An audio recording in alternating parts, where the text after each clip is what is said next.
Welcome again to Let's Talk Science with Pastor Dan. I shared right before the new year about the story of Mary and how there's a possibility that the reason why there was no room wasn't that it was just an inn, but that she was with child, probably not Joseph's, and that Joseph's family wasn't overly keen bringing them into the house. There was a series of training associated with a group called the Gaither. Now, I don't think it's the vocal band, but it was a training I went down to Cleveland to receive. And there were some things in there that I didn't necessarily always agree with, but there's one thing that I learned in it that I thought was very valuable and I want to share with you. And it sort of relates to the story of Mary. It's about holding grudges. We hear the story of Mary and how unjust it is.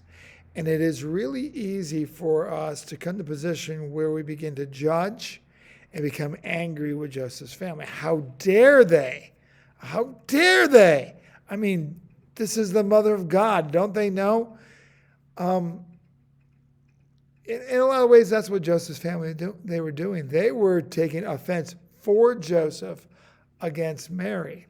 And one of the things that they taught there is to not be offended for somebody else. Now, you can feel bad for them and you can pray for them, but to be offended, to want vengeance for them, it's not your place.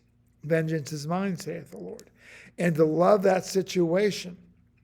A lot of times, and you think about Joseph, his family, Joseph wasn't mad at Mary, so them being mad at Mary wasn't consistent with what the truth was. So the idea that if there's somebody that you know that's been hurt, you can feel the pain for them, but to want to get back at that other person, that's contrary to God's nature. And it's also contrary to the forgiveness process. I've talked before in my videos, forgiveness is not the absence of feeling hurt. It's the absence of the ability to want to get even with that hurt and to freeing them. And the person you often free when you forgive is yourself, because the person you're forgiving, in some cases, doesn't care or doesn't know that they need to be forgiven.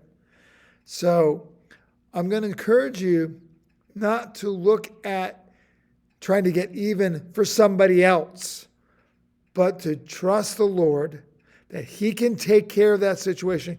God is well able to make things right. So that's my thoughts for the day. Hopefully not too bad. Take care. God bless. Bye.